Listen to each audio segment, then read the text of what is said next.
My talk is going to be about movies and music, so I want you guys to pay close attention. One day after school, my friends and I decided to watch a movie together. There was this one movie that my friend kept praising, saying it was his favorite movie, Whiplash, and we decided to watch it.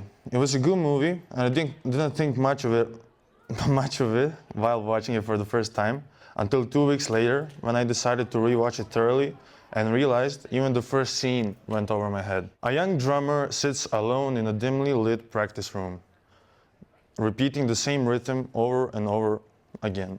His focus is intense, his determination unwavering. Then the door creaks open. In walks his teacher, Fletcher, whose presence alone commands the room. Fletcher doesn't offer praise or encouragement, which Andrew deserves. It's the small, deliberate choices that reveal the deepest layers. Fletcher's silence, his single word, and his calculated tests all chisel away at Andrew, shaping his journey. It's not about what's said, it's about what's left unsaid, and how those gaps drive the story forward. The same can be said about music. The first time I heard Kendrick Lamar's All Right, I wasn't sure what to make of it. The drums and the chorus caught my attention right away, but honestly, they felt unbalanced, almost chaotic, like they were doing too much, crashing in ways that didn't quite make sense to me. Let me show you what I mean. At first, it felt like the music and the message were clashing, almost like the song couldn't decide if it was hopeful or heavy. But the more I listened, the more I realized that the clash was the point. Kendrick Lamar's lyrics hold this incredible tension. On one hand, "My gun, my blow" is a cry of desperation, of being pushed to the edge. But then, "We gon' be alright" is like a lifeline, a mantra of resilience and hope.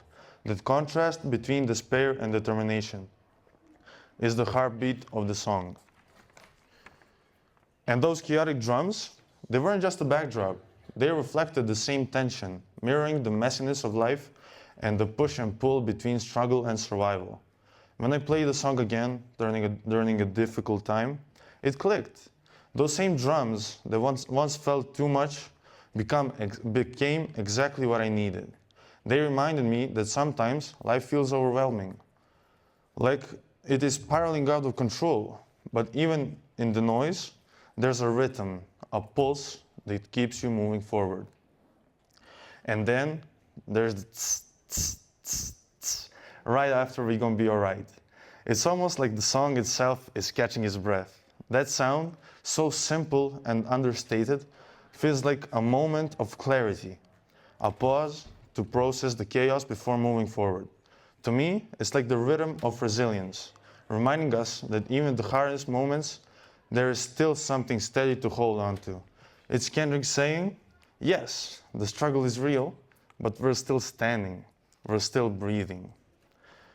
The theme of pressure and breaking points connects to another artistic choice I've always found fascinating, the use of color and the previously talked about Whiplash, especially the yellow background in the movie.